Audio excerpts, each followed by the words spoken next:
into the depths of understanding the Torah.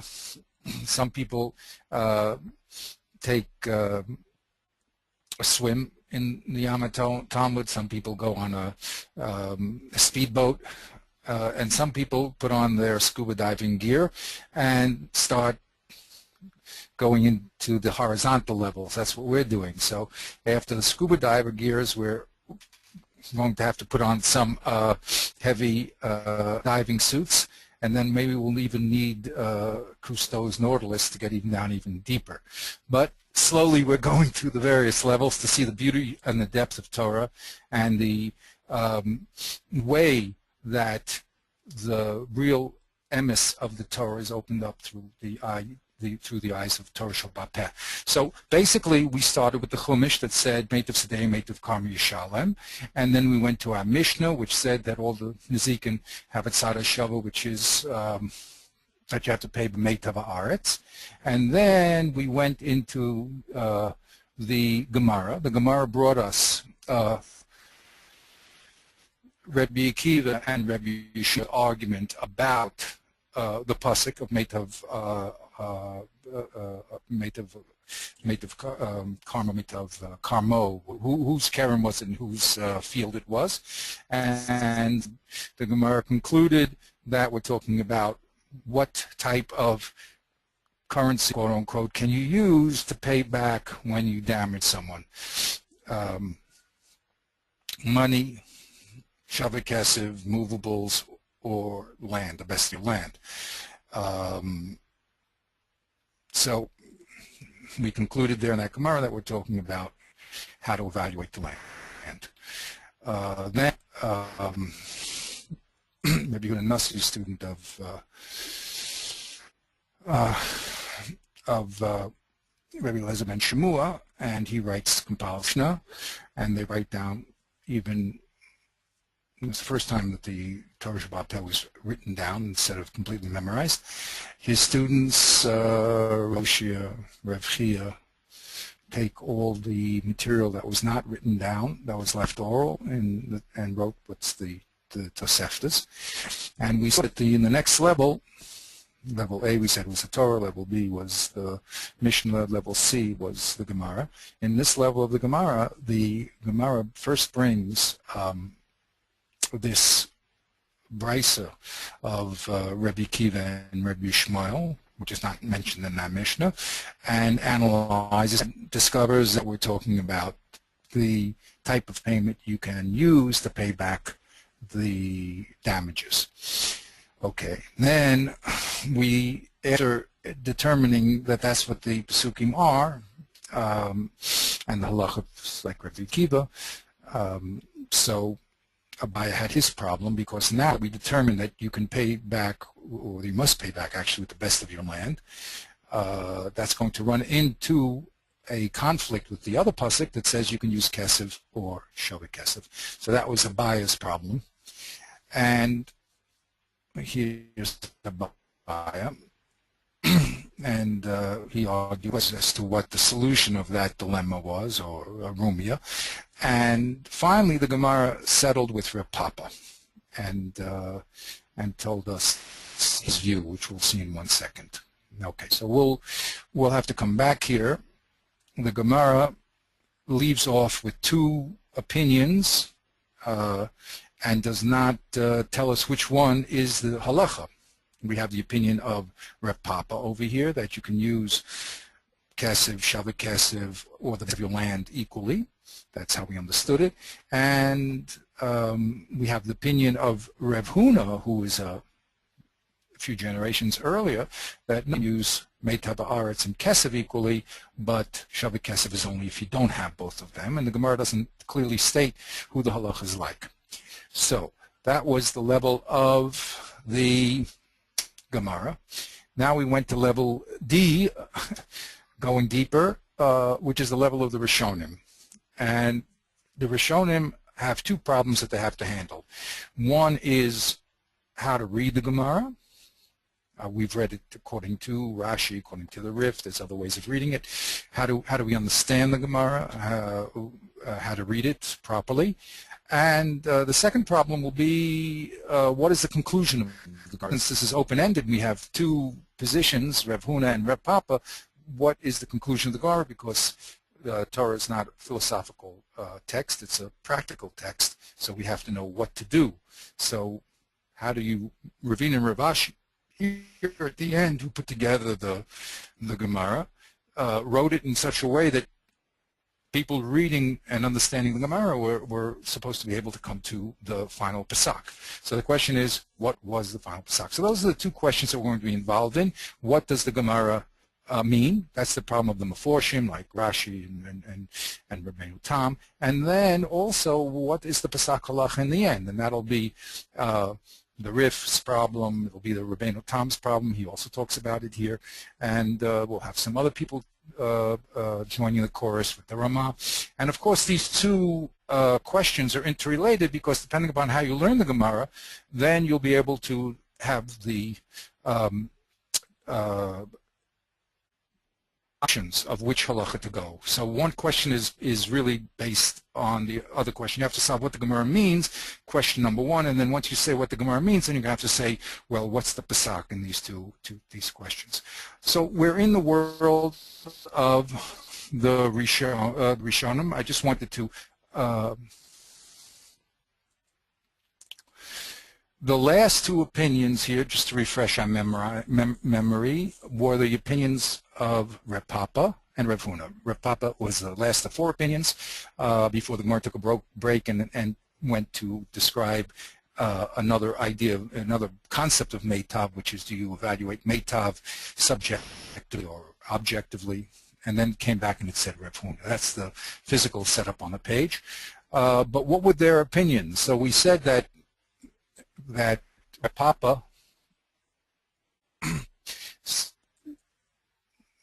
seems that although Abaya, by the way, I should also mention, Abaya's question was never, and this is an important point to mention because it's going to come up later on, Abaya never asked his question, he never mentioned Kesef in his question. His only problem was the contradiction between Shavik Kesef and Meitav. That was his problem.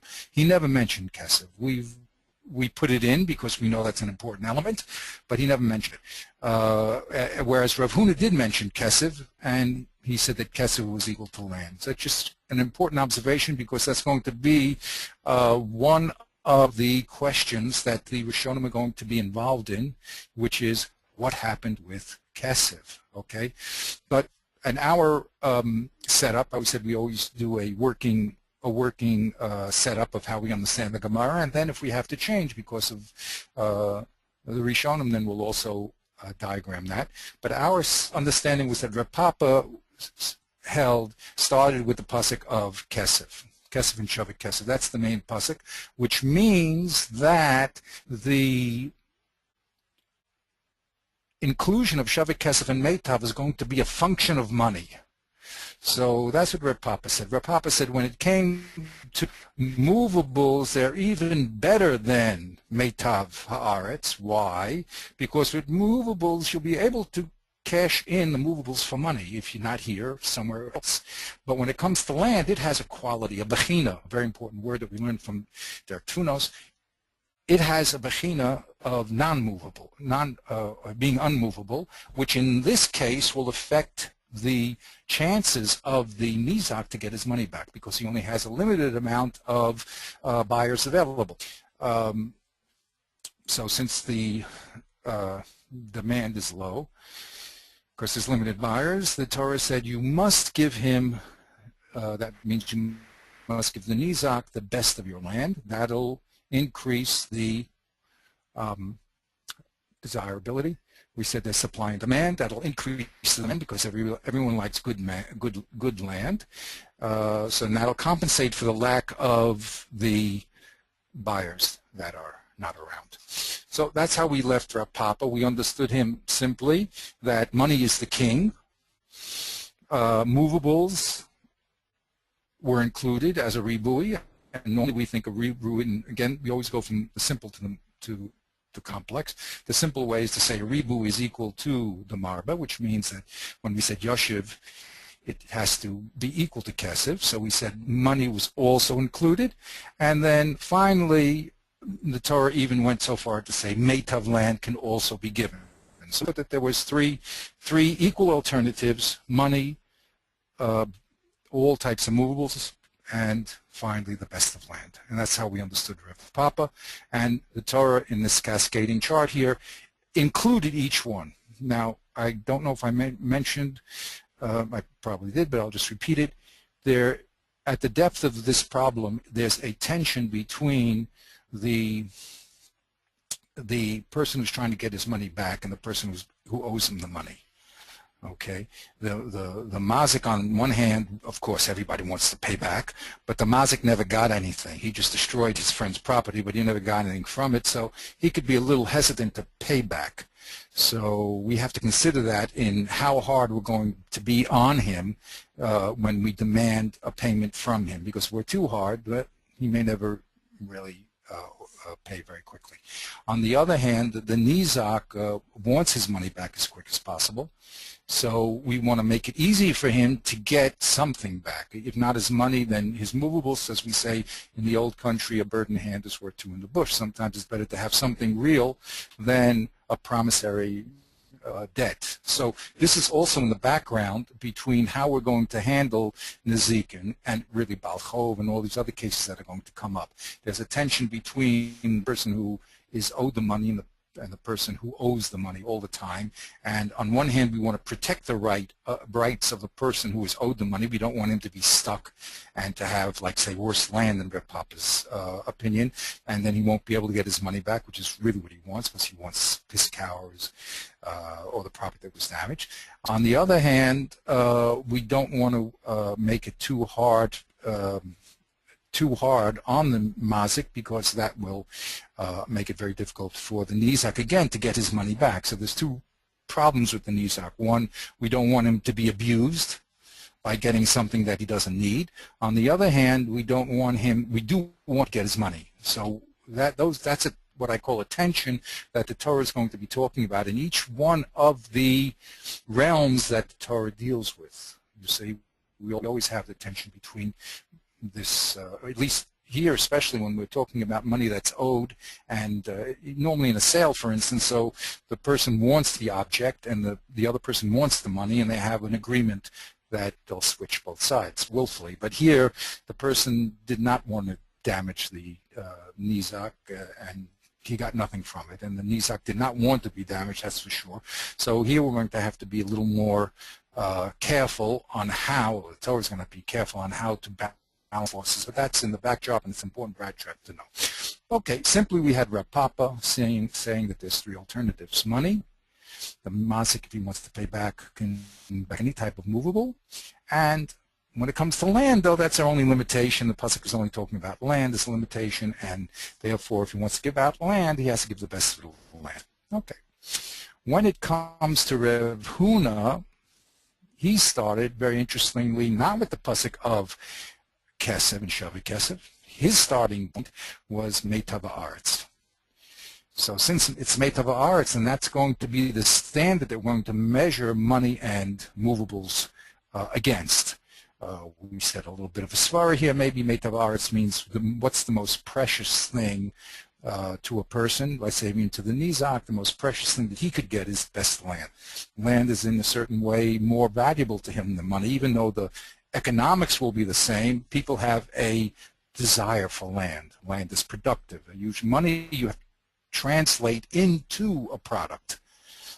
But land is the product that's like the king of all possessions, because of those unique qualities of land, that it's productive and everyone needs a place to hang his hat, and for other good reasons. Okay, so it's Rev Huna's position that the main pasuk here is Meitav Haaretz, and therefore, if I only had that pasuk, I would say you have to give him the best of what you got. We also said a little svara, and again, these are just potential understandings. We have to see whether it fits in everywhere else, and whether the people agree with, don't agree with it. But potentially also with Meitav Haaretz is not only its ability to its desirability, but also we said it has a certain protection that it gives to any nizak. If a person knows he's going to lose the best of his land, or he stands to lose the best of his land, he'd probably be much more careful with his items. Okay, so it has another helpful byproduct by taking the best of the land of the nizak is also that he'll be very careful with his items not to damage someone else. So it's either that svara or the svara that is a very desirable product. Okay, so there we go. The Torah says meitav haaretz. Now money, says Reb Huna, he says o kesef o meitav, and Ravasi that we learned says that kesef harihu kakarka, which means the kesef now is going to be measured on the standard of karka, and we're going to say, okay, even though land is the most desirable for the nizak, money is also okay. Money is okay. Okay, even though it doesn't have the same desirability, but you can translate that money into product. So the Torah says you can also use money. When it comes to metaltalin, however, there the Torah puts its red line and says you can't do it because it doesn't have the desirability or the convertibility into product that money has. You have to have another step before you're going to get your money, and it's not desirable intrinsically. So we said because of that, so Rav Huna says that when it said Yoshiv Fil Subin, that only if you don't have meitav haaretz and if you don't have money. Okay, so that's where we're holding as far as the setup. These are the two positions that are left in the Gemara. Very simply, Reb Papa saying, well, you can use any one of the three, and Reb Huna saying, no, just the best of your land and money, and if you have it, only then can you use movables. Okay, that was quick and fast summarization. So now we're up to the Rishonim. That's where we started last time, and it's pretty exciting, actually. You know, in Yeshiva, we never really paid too much attention to history. I mean, people who are interested, but Baruch Hashem, that, you know, have the opportunity to give the class, so I'm also a little more interested in the historical aspect, and not the sociological historical aspect, but who is who, what levels, why do people move. So it was interesting that, which I didn't know, that after the Gemara finishes, let's see over here. Okay, you see in Eretz Yisrael, it comes around 340. Rav Yochanan is 350, let's say, is the end, and then he says the notes come in. Yeah, the notes from come in too, and they sort of make it impossible for us. Eretz Yisrael's learning goes down, but Bavel has a vibrant community all the way back to Rabbi Shmuel in Bavel. Okay, so they have a vibrant. Yeah, it doesn't look like it goes long enough. It's not 100 years. Yeah. From 41. Yeah, it's another 100 years, but they have a vibrant community, right, until around 450. However, that's when this chart ends, because that's the end of the Gemara. The Gemara is put together in the form that we have it by Rabin and Ravashi. Okay, they put together the Gemara in the form that we have. Of course, there's a Gemara put together in Eretz Yisrael called the Talmud In, but since that extra 100 years, it wasn't the main Gemara, so it's always been there, but not worked out as well as the Bavli. Now, from this 450 till 950, the yeshivas in Bavel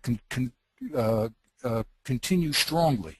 And they're led, and I didn't want to write the whole list, but you can actually see the list of each Gaon. That was the period of the Gaonim. Actually, a little after we have the Savarayim, we still did a little work on the text that we have. But the main people we had after that were the Rosh Yeshivas of the yeshivas in Bavel, and places like Surah, Pumbedisa, Mechuzah. I think Mechuzah was near Pumbedisa. Okay, these main yeshivas existed quietly. The Goyim did not bother us that much at that time, and they existed all the way till around 950. Then there was problems with the Goyim. They acted up, and they made it very, very difficult to us. But Hashem always saves the Torah. So when there's problems in one area, he moves like with Yaakov. When there's problems with one area, he moves it to another area. So what happened was at the end of the Gaonim period, and by the way, the Gaonim, the Rosh Yeshivas in Bavel, from what I read, they were the chief centers of learning in halacha. Then the Jews started moving into Europe, and after the merchants moved in, and they found places like in Poland, and they found, I think that was a little later, but they found in Germany, and they found in France. That's the Ashkenazi communities, and then there was communities in Tunisia, in Fez, and in Morocco, and North Africa. Later moved into Spain, and we had the golden age of Spain. So from the end of the Gaonic period, when the yeshivas in Bavel decreased, then we had the period of the Rishonim. So we're not going to deal with all the Rishonim. Not really that many. Another point I always want to make, that the people who are masters of the Talmud are few and far between. These are the people that are that reach the top levels, both spiritually and intellectually. That's who makes it to this level. I mentioned that my daughter had as a job in Shire Tzedek over here. She's in the computer department. Before you're given the keys to a high level of the computer system, they have to make sure that you're responsible. Obviously, you can do a lot of damage if you know what you're doing, and lahavdil. I mean, it's the same thing in the system of the Torah. The Torah is a very delicate and complex instrument. The only ones that get into the back room there are the highest spiritual and intellectual people, and the people who are the Rishonim here are the tops of the top. So every generation, the creme de la creme are the people who understand the system and keep the system going so that the next generation can understand it. And of course, we're watching exactly what they do and how they do. So anyway, after around in 960, you see we have, I wrote here the main people, Rabbeinu Gershom and Rabbeinu Hananel. Those are the end of the Gaonic period, but they lived at Rabbeinu Gershom in Ashkenaz, and Rabbeinu Hananel, I forgot where he lived. I think he was Sfard, in North Africa. They were at the edge of the Gaonic period. Now, Rabbeinu Hananel's student is the Rif, who we're going to be studying, of course, and his student is the Magash, and then the Magash, student, is the father of the Rambam, and then the father of the Rambam is the Rambam. I mean, then there's the Rambam. So that's the chain and the link.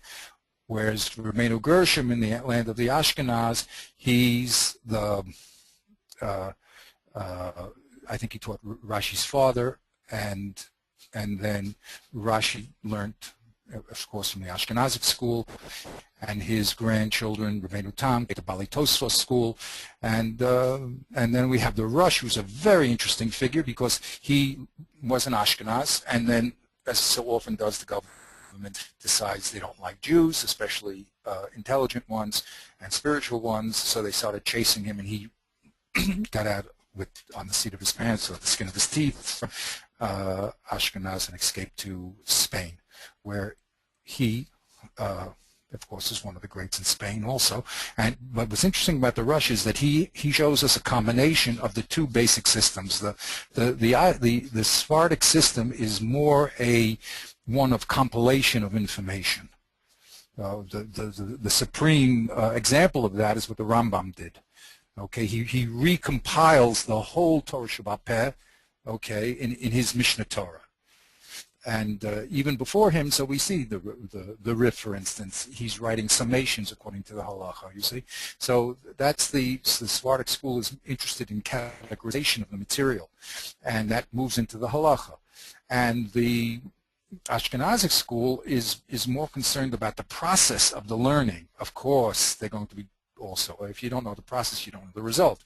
But they're concentrating on the process of the learning in the Gemara itself, explaining the Gemara and the give and take and how the Pesukim work with each other and how the Amoraim are discussing things inside and not that concerned with conclusions, although in this piece, of course, Rabbeinu Tam will give us conclusions, and of course, everyone has to do both.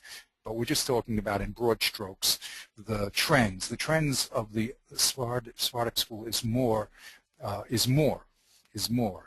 categorization as opposed to analysis in the Ashkenazic school. So in the Rush, you had a combination of both, which is very interesting to see. So our piece, we're going to concentrate on five Rishonim. That's going to be the Rif, the Rabbeinu Tam, the Rambam, the Ramah with a Hey, and the Rush. And these are the basic people who are going to project us into the next level of the Shulchan Aruch, and that's why we're concerned about them, because we're going to see how that level now plays out after, of course, we've carefully analyzed this level. Okay, so that's a pretty powerful introduction, and we're holding now with the Rishonim. Now, I just made a little chart here. Basically, the Rif is going to hold, like we understood Reb Papa, that Meitav Ksubin are equal alternatives. The Rabbeinu Tam is going to hold like Reb Huna, that Meitav and Kesev are equal alternatives, and only if you don't have them, you can use Subin. Then we're going to, of course, delve into the Rambam, who tells us a system which we don't see in clearly in Gemara, and he says that Kesev are equal alternatives, and only if you don't have them do you do the Meitav. Well, we didn't see that so far, and we didn't understand the Gemara that way. We have to understand how he understood the Gemara. And the Ramah takes us another step. He says really Kesev is king, and then Subin is the stepsister or whatever, the next level down, and only if you don't have it, you go to Meitav. So we're going to see all of this inside, but I'd like to give just a broad overview to know where we're holding in the system, and there we are. Okay, very good. So I just made some more little charts here, but we don't have to go over them. Okay, so let's now into the nitty-gritty. The first thing we did was the Rif, and we saw that the Rif held that the pasuk when it said Meitav Sedei Meitav Karma was only talking about Karka. In other words, only when you give land do you have to worry about giving the best. And Metaltalin, there's no such thing as middle, worse than best. It's all best. And the Svara was the Svara of Reb Papa, because you can always get your money back with Metaltalin, but land you're limited. So the Torah had to make sure that the Nizak was protected and gave the best. Okay, that was the first part of the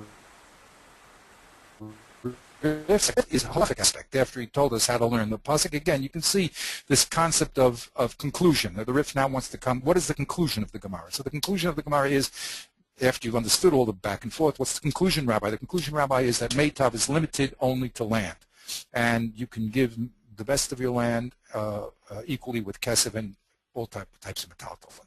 Now, the second part of the Rif is to explain the halacha, because as we said, there's a problem here. The Gemara did not eliminate Rav Papa's position and did not eliminate Rav Huna's position. So that's a halachic problem.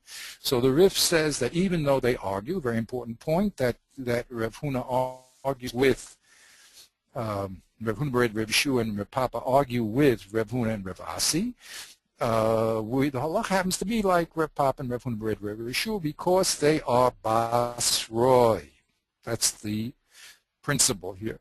So when it comes to halacha, and we have a open question here, as we do in our piece, we pesach halacha, that's the system, with the later authorities. So we jump back to our nice little chart by Aryeh Carmel, he should say Chatzadik Lebracha, and we see that Rav Huna is first generation Amara, and right down here we have a third generation Papa. So the Rif says, look, since the Gemara left it open, we pesach like the Basroi. The Basroi happens to be Rav Papa at this point. So that's the halach and that's the Rif. So let's now Okay, let's go back here. And then we said Rashi. Now Rashi's a mufarish, okay? So he's not going to be involved with the people in a later level what he holds, because he doesn't say clearly what the halacha is. He's just explaining the Gemara. So the way we understood Rashi in the Gemara is more or less like Reb Papa, okay? But we won't dwell on Reb Papa. Rashi, we spent a lot of time on him last time. Okay, but the next important person, and that's our work for today, is the Tosfos and Rabbeinu Tam, okay?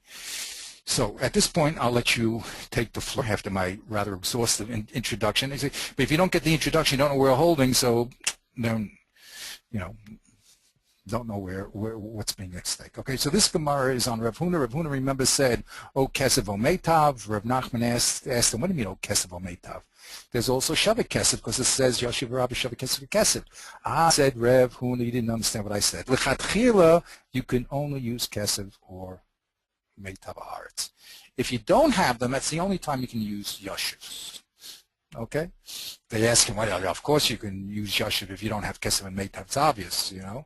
So he said, no, it's not so obvious. You might have thought that we forced the Mazik to cash in his Subin and bring cash. The answer is we don't. So there's a Chiddush there. Okay, so now Tosfos is going to talk. Whew. You're on. You can either look at the text, look what I do. What I always do is I'm just breaking it up to make sure that we are sensitive to each points here.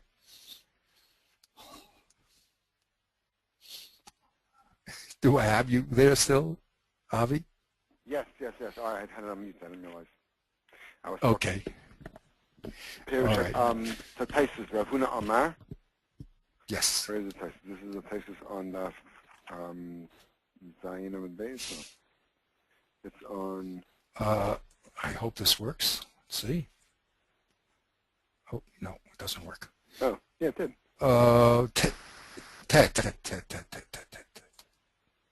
So you're welcome to read inside. Okay. Pirush Kuntra how it's Kroy de la El. Right, so I know that it's first coming to tell you, according to Rashi, that Rav Huna's purpose here is coming to mitaret the stira, the rumia that we had before. Right. Right, it was okay. Showing up a little while later.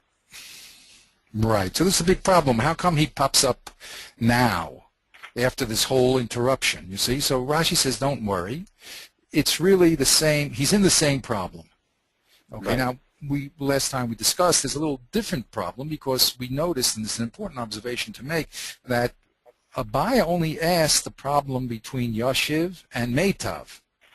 And Rashi says that the problem is, we look at that Rashi, that the first problem of Rav Huna, you see, Lo Kasha Kroy Del El, which ones? Kesev and Meitav, you see. Right. So Rav Huna, and here's the missing formula, and this is, again, you know, what you always have to do, in the mystery stories, right? So the detective is always finding the place where no one was looking.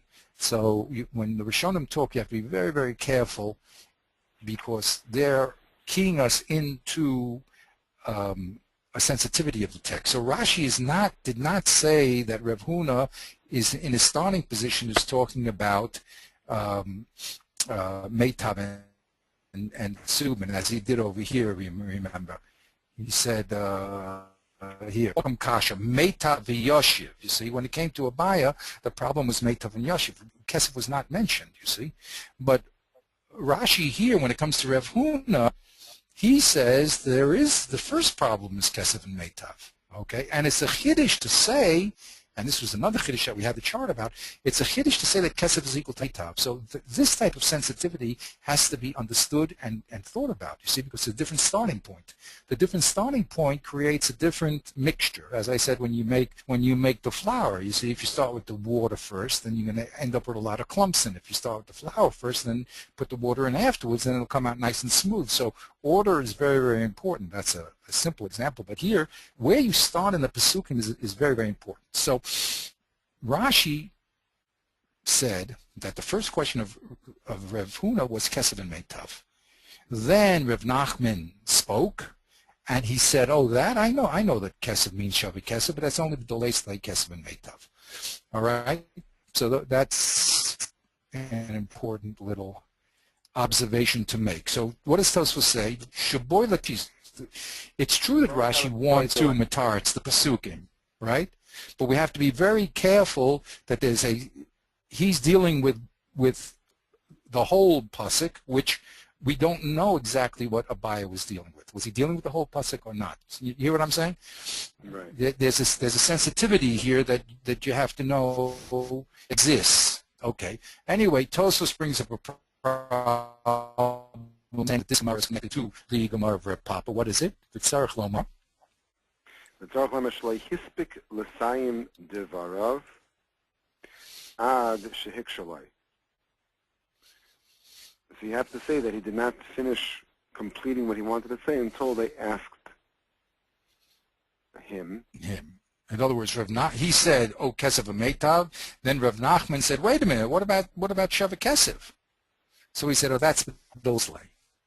Okay. That's what? So that's when you don't have kesef v'meitav.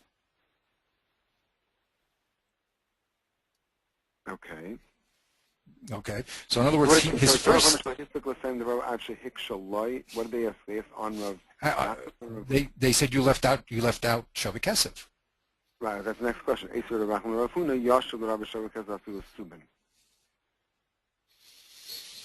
Rav Nachman said to him, "Wait a minute. Well, how could you say there's only two alternatives, kesef and tav?" Right. We know there's a third alternative called shava kesef. That's what Rav Nachman said to him. Correct? Said to Rav Huna. So Rav Huna answered him, "Of course, I know that that's another alternative, but that pasuk that's talking about shava kesef is only when you don't have kesef and meitav." Right. Are you with me? Yep. So Tosfos points out, if you're going to say that Rav Huna is having a problem with the pesukim, the same problem that Reb Papa had, so did he finish his statement? In other words, we have three pesukim here: meitav, kesef, and shava kesef. Right. What was Rav Huna's first statement? Rav Huna said, "I kesef, I meitav." Correct. Now that only solves the relationship between kesef and meitav, right? Right. So then, if he was trying to explain the pesukim, then he had to talk about shava kesef. So you have to say, Nachman was very excited, and he burst into and he cut into Rav Huna's exposition, and he said, "What do you do with shava kesef?" He says, "Relax, my student, Rav Nachman. I'm going to get to that in 1 second. Why are you so nervous?" Right. Okay, so that makes this explanation a little difficult in Rashi. With me? Because you have to say that Rav Nachman is not usually when someone asks, in other words, usually the first person finishes his statement, right? He has to say what he has to say. Rav Nachman sits quietly and listens to the whole statement like we learned in Derek Tfunos. The first thing you do is listen, you understand. Then you raise your hand and you say, "Look, wait a minute, there's something that now, I'm raising a difficulty with I understand what you said, but it poses a difficulty, right?" But if Rav Huna was trying to explain the pesukim, so he had to explain kesef, meitav, and shava kesef.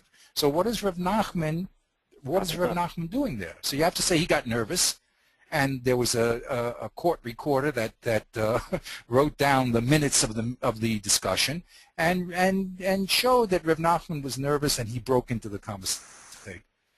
Right. But really, Rav Huna was going to say that in the first place. If Rav Huna would have been given another second, Rav Nachman would have never had to ask his question. Right. Okay, because he's trying to explain the pasuk. The pasuk has three elements: meitav and kesef and shava kesef. Right. So what Tosfos is doing here is showing a weakness in saying that Rav Huna is really addressing himself to the pesukim. Okay, you with me on that? Yep. If he's talking about the pesukim, so then why Rav Nachman has shvilkas? You know what I mean? Right. Relax, my student Reb Nachman. So I'll explain everything. So that makes a little bit weaker, makes the argument that he's talking about the Pesukim a little bit weaker. Now, of course, we're going to see how that's going to impact as we go along, but that's what Tosfos says. Okay, what's the second part of Tosfos here? Oh, and it says, in Taimar, I'm sorry. No, before, actually, I jumped. His speak, l'sayim divrav ad shehikshalo. Yes. There's the Garsi, Amar Rav Huna. Sama Gairis Amar Rav Huna, instead of Rav Huna Amar. The Kai Amas Nisim. And he's not going back on the Rumiyah, he's going on the Mishnah. The Tanya Meitav Ha'aretz. It says in the Mishnah you have to pay the Meitav Ha'aretz. Right, if we turn back to the Mishnah, says, the Meitav Ha'aretz, the last two words of the Mishnah says, Kishehizik Chala Mazal Sham Tishtaminez Meitav Ha'aretz. Lam Rav Huna Lav Dafka Meitav. Ela Oy Kesef Oy Meitav. So he's going back on the Mishnah, and he's just saying that when the Mishnah says Meitav Ha'aretz is Lav Dafka, it's either Kesef or Meitav. Now, then what would and now Rav Nachman interrupts him. Not interrupts him. Now Rav Nachman hears what he said. Now it's good because he finished what he was saying, right? And he's asking him, why are you saying that Meitav is either Kesef or Meitav? What about Yashiv? What about Shava Kesef? Why are you leaving that out of the Mishnah? Right. Right. So he has to answer. The Mishnah is only talking Lechatchila, not B'diavad. That's what he answers. Okay? Right. So that's better. He saves that kasha by saying that Reb Huna is talking on the Mishnah. He saves the kasha that you don't have to say that Reb Nachman had shpilkus, because now it fits in nicely. Listen, he understood he was on the Mishnah. The Mishnah is lav dafka. He said, but wait a minute, now I have to understand. You're saying the Mishnah is lav dafka, so you should have said also. How come you didn't tell it was lav dafka to say Shavik Kesef also? He said because. I have a very big finish to tell you, that Kesef and Meitav are Lechatchila, but Shavik Kesef is only if you don't have Kesef or Meitav. So that's why I didn't mention it as an equal alternative.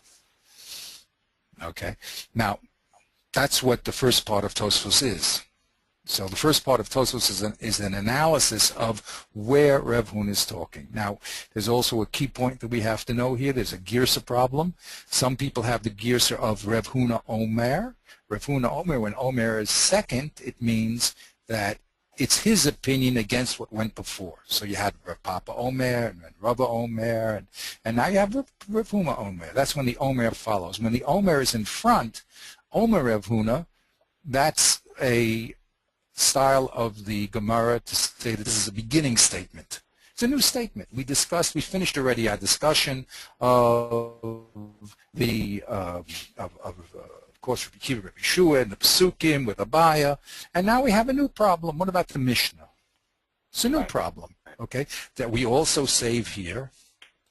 The other problem of the break. How come the Mishnah, how come the Gemara now had this long discussion of the Mazik Shaminim and the Nizik Shaminim? The answer is they were all trying to finish up with the Pesukim. Now, once we finish the Pesukim, we go to level B, or the second level, which is the Mishnah, right? So it follows very nicely that Rav Huna is over here, because his discussion is on the Mishnah, has nothing to do with the Pesukim. Okay? So in such a few words. You know, that's the way it is. You know, it's unbelievable. But, okay, so that's the first point in Tosfos, okay? Now Tosfos, after he says that, introduces the halachic aspect. And then we're going to have to ask ourselves again, what's the relationship between this next part and the first part? But let's see. Omer of Alpha. So he quotes the Rif. Of Alpha, Pirish, the Rav Huna, the Rav Yeshua, the Rav Papa de Lael, Kligi ad Rav Huna. That Rav Huna, the Rav Yeshua, and Rav Papa argue on Rav Huna, the Hacha. The in I think it's Rav Huna the Hacha. Rav Huna the Hacha, yeah. The in who Sabri called me the Meitavu. They held that anything is called Meitav. That means Rav Papa, Rav Huna, Rav Yeshua. Right? Right. The Rav Huna Savar, Deloy have a meitav el oy kesef oy karka. And not any metaltalin. Other metaltalin would not be called meitav. All metaltalin, by the way, not. So right, there's no, so metaltalin is not meitav. Kesef is meitav, karka is meitav, but not metaltalin. Right. Right. Upasaka Rav Papa, and the Rif passing like Rav Papa and Rav Huna Beit Rav Yeshua, Shem Basrai, that they hold that any metaltalin is meitav. So that's what he's going to paskin, that all metaltalin is meitav. And he gives a reason why he's passing like them? Because they're Basrai. Exactly. That's the riff. Okay? That's now another thing. The proper style of a word of Torah is to first quote what went before, and then you make your additions. Okay? And that's exactly what the Amoraim do with the Mishnah, and also what the Tanaim or the Rishonim do with the Amoraim. Okay, that's the proper format. First, right, quote the relative information, and then give your commentary. So right, on my little chart here, I broke it up very nicely. I think that there's two problems here in the Rif. One was, is there an argument between Rav Huna and Rav Papa? Let's make it simple, just call him Rav Papa. And the answer is there is. Yes. Like Rashi told us, it means that they're arguing. I suppose they're arguing the Pesukim, Rashi says. And he explains to us why. The question is, where is Shavik Kesef? Is it an equal alternative to Kesef and Meitab? Or is it not an alternative at all, and only when you don't have Kesef and Karka can you give it? So he's arguing. Rav Huna says, no, it's Shavik Kesef can only be used if you don't have Kesef and Meitab, and Papa says equal. And two, he tells us the second problem, which is the Pesach. So as I said, there's two basic problems here. There's, what does the Gemara mean? That's one. Explain the Gemara. And then the second problem, since both answers were left and no one knocked out either, the answer is the Pesach. So he explains that we're holding like Reb Papa, and because he's the Basroi. Very good. Now we're ready for Rabbeinu Tam. Rabbeinu Tam is quoting Rabbeinu Tam. Rabbeinu Tam does not hold this way. The Mefarish Yesh Gimel Dinin Ben Zaken. There are three dinim in Nizaken. I Kesef, I Meitav. What's three? Ben Ezekin. Oh, this is Gesh Gimel. No, it's I Kesef, I Meitav. Ben Ezekin, O Kesef, O Meitav. That's how to read it. By Afilu Subin. So that's one din. You have a din of Nizikin, which is either Kesef or Meitav, and if he has, he could even give Subin. No. Yes. And if he doesn't have either one, even Subin. Right. 1 second. Oh, Kesef Omeita, Ve'ileslei. No, sorry. If he doesn't have Kesef Omeita, then he can give Subin. Right? I read the. That's right. Even Subin. Right. That's the first thing.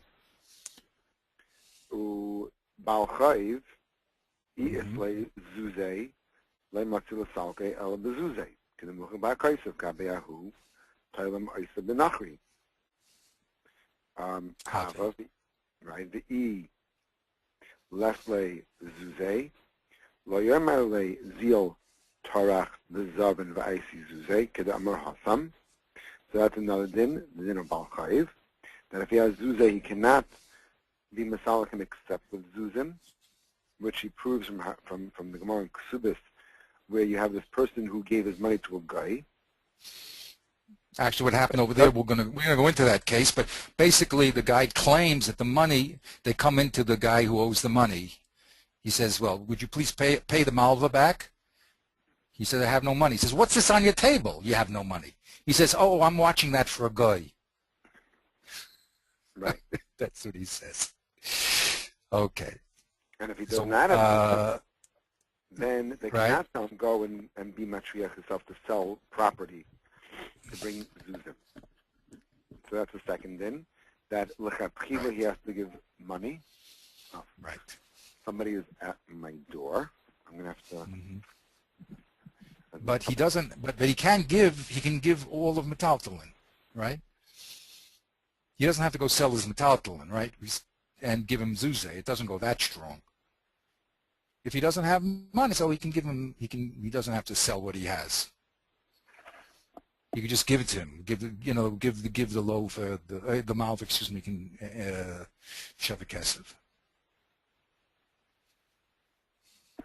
Okay, I just stepped away from the car for 1 second. I'll be right back. Okay.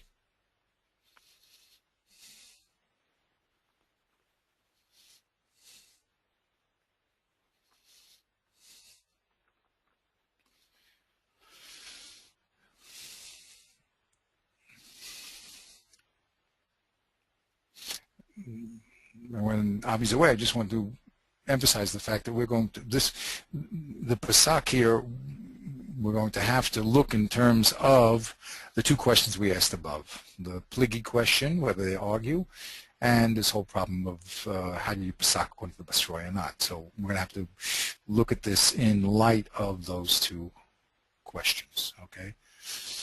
Good. So Rabbeinu Tam is holding Rav Huna that when it comes to Nezikin, you have to pay the person who you damage with money or Meitav Haaretz. If you don't have money Meitav Haaretz, you can give him Shavik Kesef, even Subin.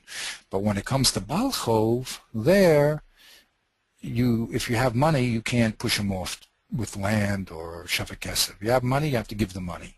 If you don't have the money, so then you can I'm sorry. If you have money, you have to give money. But if it's less lezuze, lo omerle zil tarchia. If he doesn't have zuze, you don't tell the mazik, the lover, I'm sorry, to go out and sell your stuff and bring me money. Are you back, Avi? Yeah, I'm back. Okay, I just didn't want a dead space, so I just spoke a little. Good. Okay. Good. So we have two dinim so far. We spoke about the nizik, the bal chayiv. Now we have to do one more. Right. Actually, we'll see. We'll actually have four, but there are only three categories. Right. So the next one, v'lokeach. The loikeach shenimtzu mekar mekach tais. So he found that what he bought was a mekach tais. Kamay king dina kedaminu kamen perakapara. So his din is going to be like we are going to say later on in Perakapara. So we'll have to see what. Which means it's going to be the same din as Balchov. If he has money, he's got to pay back money.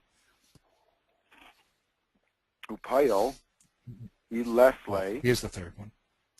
The Baal Habayis Zuze. If the Baal Habayis, who is the employer, does not have money, Amalei Zil Tarach, Vizavan Va'aisi Zuze. We tell him, go and sell property to bring in Zuzim, Kedemuchim Behabayis Valia, that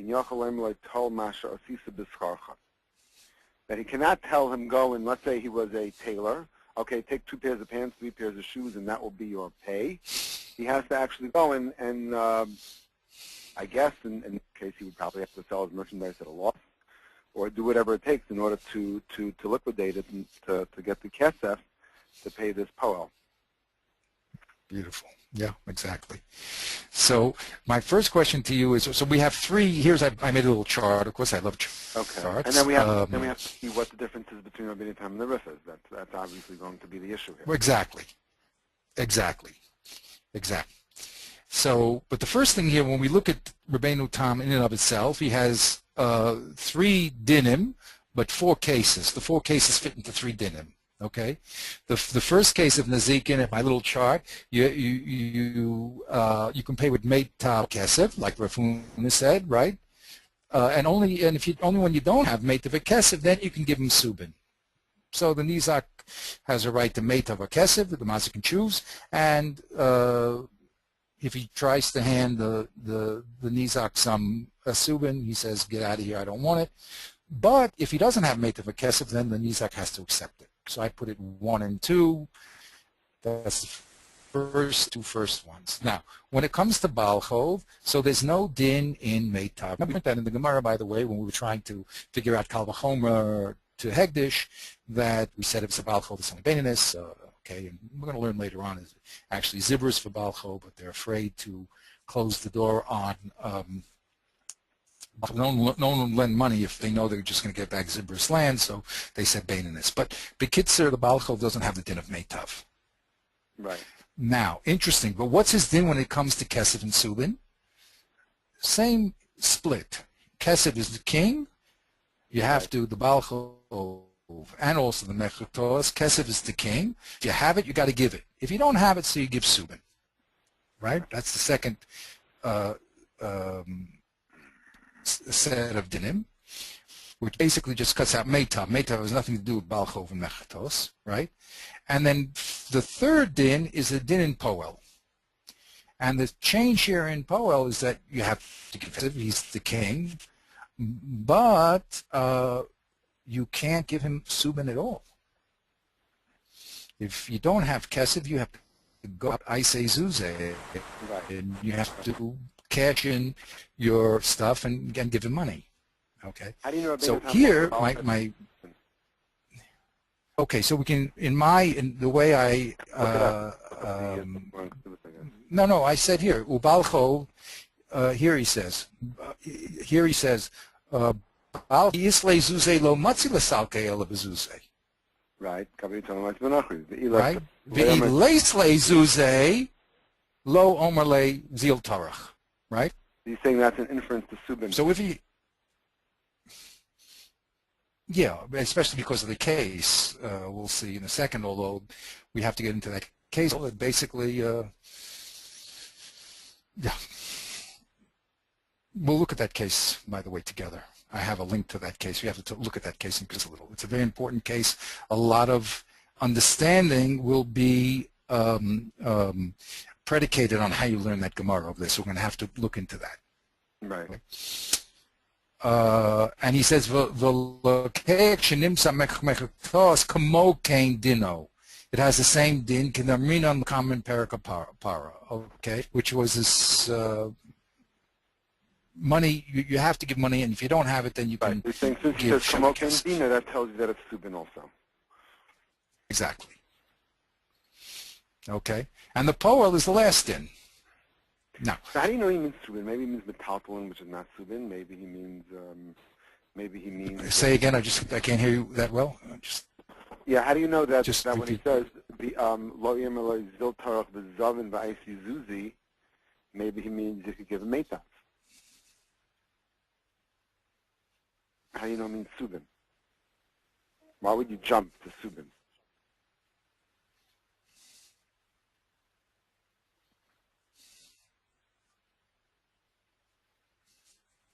I guess we have to look up over there in the Gemara. Yeah, we have to look up in the Gemara and Kesuvos.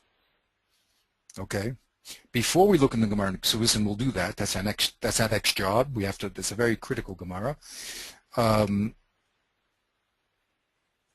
My question was, why did Tosfos pick this group to talk about? You'll ask me, well, what else could he have talked about? Well, there's a lot of places where you can use Kesef and Shavah Kesef. For instance, in Kedushin, the first mission in Kedushin says, Isha's Neknesvik because of Shavah Kesef. Machlok is exactly, what Kesef is, okay, a dinar or a pruta according to Shammai Hillel, but there it says Kesef and Shavah Kesef. Okay, you can buy things with Kesef and Shavah Kesef. You don't need just money. So there's other places, Hegdoshos, Erchin. There's a lot of other places. So why did Tosfos pick this group to talk about? You mean the Nezikin, the Baal Chayv, and the Mekach Kos and the Poel. The Mekach, well, right, it's Mekach,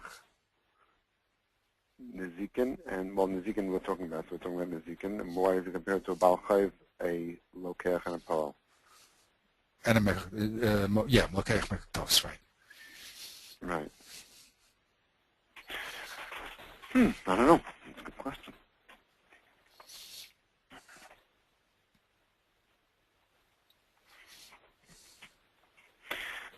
I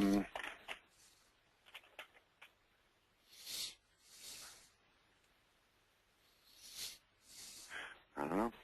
What are the other ones? What are the other choices? Well, you have Kedushin. You can use Kesef and Shavah Kesef. You have. He gives a whole. There's a whole list here in There's Erichin, Hegdoshos, use Kesef, Shava Kesef. Pidyon Aben, you can use Kesef, Shava Kesef.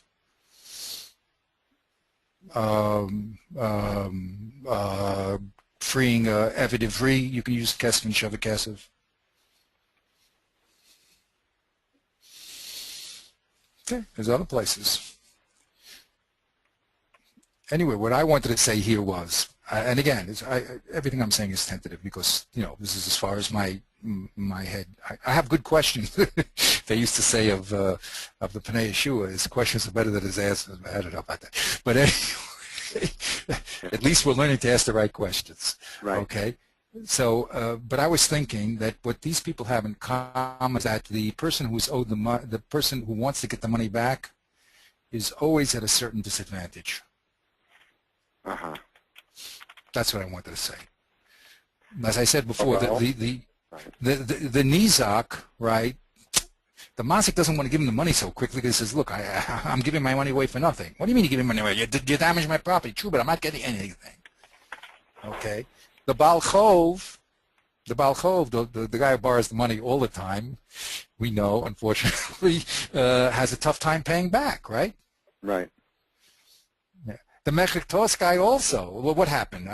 You're claiming that there was a misrepresentation, right? You bought a cow for plowing. It was supposed to be a nice, healthy cow. It turned out that it'd be a cow. All you could do was slaughter the thing and eat it for meat. Right? So you misrepresented it, you know what I mean? So the guy who sold it is, okay, I misrepresented it, but I got the money and you fell for it, or I made whatever story it was, I made a mistake, blah, blah, blah, blah. He's not so anxious to give back his the money to the Nizak, right? Right. And the Poel was also a disadvantage. The guy worked all day, right? And now it comes the end of the day, and he goes to the Balabayas, and he also has a little bit of a beggar, you know? Give me my money. You know, because you don't pay him, you can't pay him up front because you may not do the work, right? So you hold the money to the end of the day. At the end of the day, the Balabai looks in his pockets. I didn't sell too much today, right? Take some of the fruits you've been picking all day for this stuff, you know. So what I wanted to say is I think that all these people have a problem collecting. So since they all have a problem collecting their money, we have to be very delicate as to what we say to this person who has the money. On one hand, we don't want to be so hard on him that the person who's trying to get his money back won't get it back. On the other hand, he can't be abused. Right. Right. So that's a little thing that I thought about. So that's what I thought in Ezekiel. So that in Ezekiel, so we say, look, you know, if you have money or meitav karka, because that's the best, that's the closest to money. So give it to the to the Nizak, okay? Subin already, come on, you can't let you give that first because it's junk. Who wants a house full of Subin? I could sell it and I can run from here, I can run to there, but it has no desirability. I can't use the stuff until I run to, you know, Manhattan, where I have to run to sell it, and, you know, I mean, it's a tier, you know? So, okay. So if you have money or meitav, good, but Subin is out. Baal Chov, oh, well, if we say meitav and Baal Chov, that's going to be too hard on the Nizak, on the Lova, right? The Lova will, the Lova won't show up to pay back the money if he knows he's going to lose the best land. So we drop the best land problem, okay? What about Kesef and Subin? So again, if you have Kesef, give it. Why not? Well, you're holding your Kesef back and sticking the Malva with the junk. So the Kesef is the second thing. If you have it, you have to give it. And of course, if you don't have it, the Malva would be, the Malva's knows you type of guys, you know what I mean? You never have money, so of course he'd rather have the Subin than nothing, or some promissory note, you know, or wait till you go around and selling it, you know, yeah, you wait till you go, by the time you sell it, you'll need the money again, and I'll never get my money. So the Torah here says, okay, bid the Eved, of course, take the Subin. When it comes to the Poel, we don't want him abused at all. He did work. He has a right to his money. He's not borrowing any money. It's the Balabayas who is the person who couldn't use the Poel. He worked. He deserves his money. Give him money. If you don't have money, that's your problem. But I worked for you, and I worked for money. I didn't work for Subin.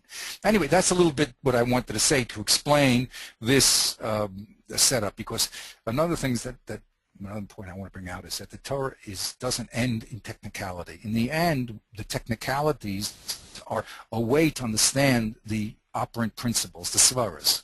It says, Igra d'shmaisa svara.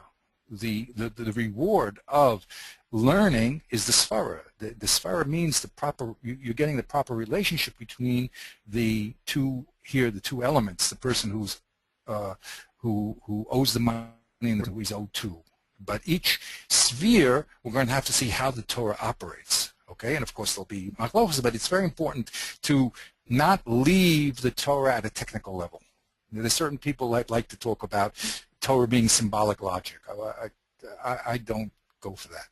The Torah, in the end, is talking about real life relationships and the real balance of forces between, in this case, the person with the money without the money, and you have to be sensitive to that and understand that's the bottom line.